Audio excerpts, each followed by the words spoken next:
Papasok ng training camp, nagbigay na ng statement si Kevin Durant na talagang nainis siya sa ginawa ng Suns na siya ang nilagay sa trade market noong February. Okay na siya sa Suns, akala niya doon na matatapos ang karir niya kasama si Booker. Kaso, ang reason, hindi kasi ma-trade si Bradley Beal. Hindi rin siya ma-buyout nung kasagsagan ng regular season dahil 3 taon pa ang kontratang mabibilang sa kanya.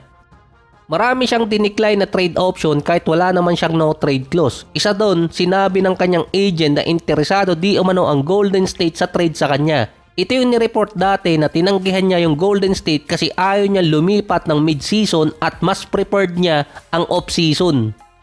Hindi directly sinabi ni KD na ayaw niyang bumalik ng Golden State. Base pa sa kanya, ang naging desisyon nila ng kanyang agent, kausapin muna ang Warriors na i-hold muna ang trade sa kanya dahil nasa kasagsagan pa ng season at trade market. Gusto niyang matapos muna yung regular season sa Suns. Kasunod nun, titingnan nila ulit ang off-season kung ano ang mangyayari. Kaso pagdating naman ng off-season, dito biglang pumasok yung Miami at Houston. Kung saan nga sa Houston siya na-trade, ang Golden State naman bago matapos yung deadline nakuha nila si Jimmy Butler at napapirma pa ng extension. Sa mga statement ni KD, parang sinabi niyang may interest din siyang bumalik sa Golden State kaso hindi natuloy. Sa Rockets naman, inamin ng GM ng Houston na si Rafael Stone na nung makuha nila si Kevin Durant sa trade, hindi man lang siya naging excited para kay KD. Hindi nga nila alam kung ano yung ginawa nila, bakit nila kinuha si Kevin Durant na hindi naman pasok sa rotation nila. Na di umano walang sense na nandun sa lineup si Kevin Durant. Noong nakaraang linggo pa sinabi to ng GM ng Rockets na parang hindi pa nagsisimula yung regular season, gusto na nilang paalisin si Kevin Durant. Ay doon nagsisimula na umaalis si KD at naiinis. So matagal na nag-iintay ang Miami Heat din dito kay Kevin Durant at nag-a-allocate sila ng cap space for next season para ma-assign siya. Pero base nga naman kay Mario Chalmers, hindi pupunta si Kevin Durant sa Miami dahil sa na-build na legacy ni LeBron dun. Gustong mag-solo ni KD na makakuha ng championship. Kailangan ng 4 pang player sa loob ng court. Sa ngayon, hindi pa sigurado kung yung Rockets i-retain si KD until next season. Baka pagdating pa ng regular season until February, umalis na naman si KD dahil nga sa mga statement ng kanilang GM.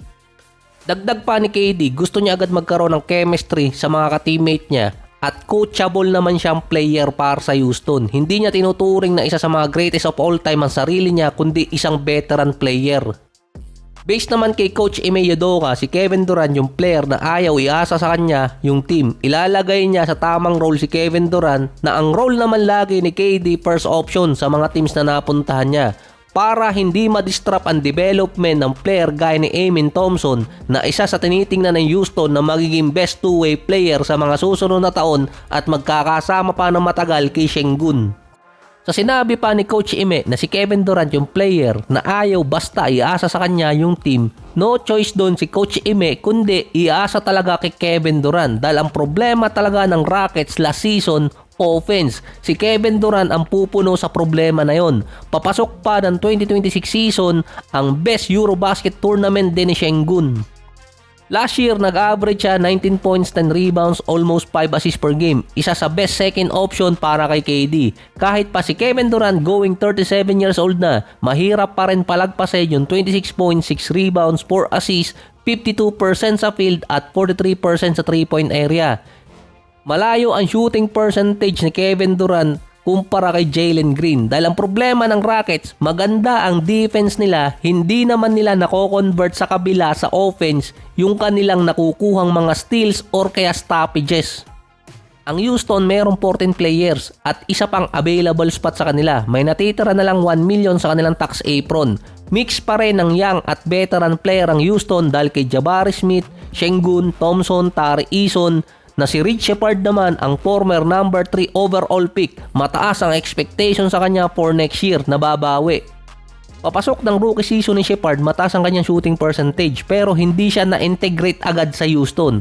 Kahit pa pangalawang season na ni Sheppard, ando naman si Kevin Durant, mahihirapan pa rin i-integrate itong si Sheppard dahil magiging first option pa rin si KD sa offense.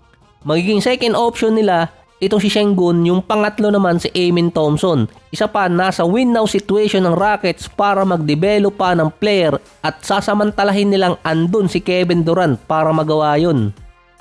Mukhang may pagkakataon na rin matalo ni Kevin Durant si Anthony Edwards. Base kasi kay Ant-Man, gusto talaga niyang talunin si Kevin Durant. 7 straight nang tinatalo ni Edwards si KD since 2024 playoffs. Kapag nagharap sa January 2026 ang Rockets at Minnesota, sa ngayon nasa plus 500 si KD kontra kay Edwards sa mga Las Vegas site.